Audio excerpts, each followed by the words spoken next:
여기 지상에서 가장 큰 동물이 있습니다. 3m 키에 6톤까지 나가는 몸무게, 게다가 시속 40km까지 달릴 수 있는 말 그대로 체급 깡패, 바로 코끼리 아저씨죠. 70살까지 사는 이 코끼리는 평소에 느릿느릿 걸어다니고 풀만 뜯어 먹기 때문에 웬만해선 다른 동물을 해치지 않을 것 같은 이미지지만 사실은 그렇지 않다고 하는데요. 실제로 야생에서의 코끼리는 어떤 모습일까요? 아프리카 초원에서 어린 코끼리 한 마리가 사자의 공격을 받습니다. 혼자 돌아다니다가 코끼리 무리에서 벗어난 것 같은데요. 다른 사자들은 신호를 받고 코끼리 사냥에 합세하려고 달려옵니다. 코끼리는 어느새 사자들에게 둘러싸이고 단체 공격을 시작하는 사자들. 사냥에 능숙한 사자들은 코끼리 등에 올라타 넘어뜨리려고 하는데 정말 끄떡없는 코끼리. 사자들이 안간 힘을 써보지만 이 어린 코끼리를 넘어뜨릴 수는 없네요. 그렇게 당하고만 있던 코끼리가 뒷발질도 하기 시작하고 저항을 해보기 시작하는데 그때 갑자기 사자들이 뒷걸음질을 치더니 일제히 도망가기 시작합니다. 엄마 코끼리가 등장했기 때문이죠. 분노의 추격을 시작하는 엄마 코끼리. 놀란 사자들은 잽싸게 도망갑니다. 사자들은 목숨을 부지한 것에 안도하며 코끼리가 없는 다른 곳으로 피신합니다. 화가 난 성체 코끼리 앞에서는 사자가 10마리라도 소용이 없네요.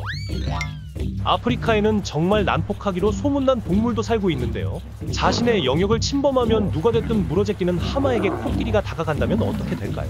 자신의 영역에서 휴식을 취하고 있는 하마떼가 있습니다. 굉장히 평화로워 보이는데요. 갑자기 어디선가 코끼리가 나타나고 불편함을 느낀 하마들은 평소와 다른 행동을 보입니다. 서둘러서 숲을 속으로 들어가 버리는데 하마가 자신의 영역을 양보하는 경우는 처음 봤습니다. 자리를 빼앗은 코끼리는 보란듯이 뒷발로 물장구를 치면서 이 구역의 일진이 누구인지 똑똑히 보여줍니다. 이번에도 하마의 서식지입니다.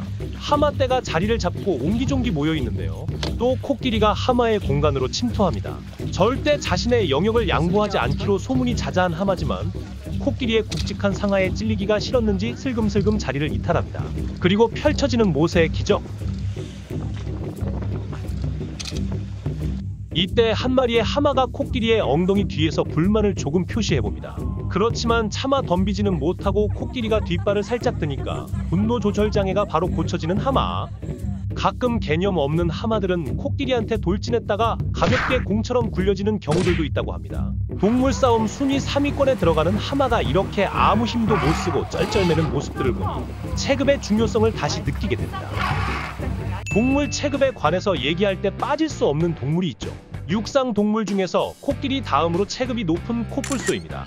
코뿔소와 새끼가 쉬고 있는 무릉덩이로 코끼리가 접근하는데요. 눈이 나쁜 코뿔소는 누군가가 자기의 공간을 침범하려는 것을 느끼고 들이박으려고 합니다. 하지만 곧 바로 브레이크를 밟는 코뿔소. 코뿔소는 가까이 가서야 상대가 누군지를 알게 됐고 코끼리는 긴 코로 도발한 죄를 묻습니다. 그 과정에서 엄마 코뿔소에게 밟히는 새끼 코뿔소. 하마터면 불상사가 일어날 뻔했습니다. 완벽한 항복을 받을 때까지 힘으로 찍어 누르는 코끼리. 같은 코씨 집안끼리 좀 너무한 거 아닌가 싶네요. 결국 힘의 차이를 극복하지 못하고 휘청거리다가 급하게 새끼와 자리를 뜨는 코뿔소. 간만에 얻은 작은 쉼터를 바로 포기해야 할 수밖에 없었습니다. 이번에도 둘이 다시 만났습니다. 코끼리가 나타났는데도 코뿔소는 그 자리에 그대로 서 있네요. 비켜서지 않는 코뿔소가 건방져 보였는지 코끼리는 코뿔소를 쳐다보다가 땅에 있는 나무 토막을 들고 코뿔소에게 다가갑니다. 까불면 빠따를 칠 수 있다는 걸 어필하는 코끼리. 뒷걸음질 치던 코뿔소는 그래도 남자답게 한 번 정도는 붙어보려고 합니다. 그런데 코뿔소가 다가오니까 코끼리는 바로 나무 토막을 코뿔소 쪽으로 던져버리네요. 코끼리가 무기까지 사용할 수 있다는 것을 처음 본 코뿔소는 크게 당황하죠.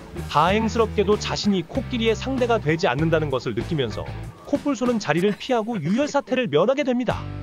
보통 동물의 왕을 사자로 표현하지만 진정한 동물의 왕은 코끼리로 보는 것이 맞겠습니다. 코끼리는 마음만 먹으면 커다란 나무도 뿌리째 뽑아낼 수 있는 놀라운 괴력을 갖고 있는데요. 정말 육식동물이 아니라서 참 다행스럽습니다. 오늘은 야생에서의 코끼리가 어떤 모습인지 알아보았습니다. 코끼리는 직접 가서 보는 게 아니라 집에서 영상으로 만나는 편이 더 안전하다는 것을 배우는 시간이 된 것 같네요. 이상 갑궁이었습니다. 구독과 좋아요 부탁드리고요. 갑자기 궁금한 이야기들로 다시 찾아뵙겠습니다. 감사합니다.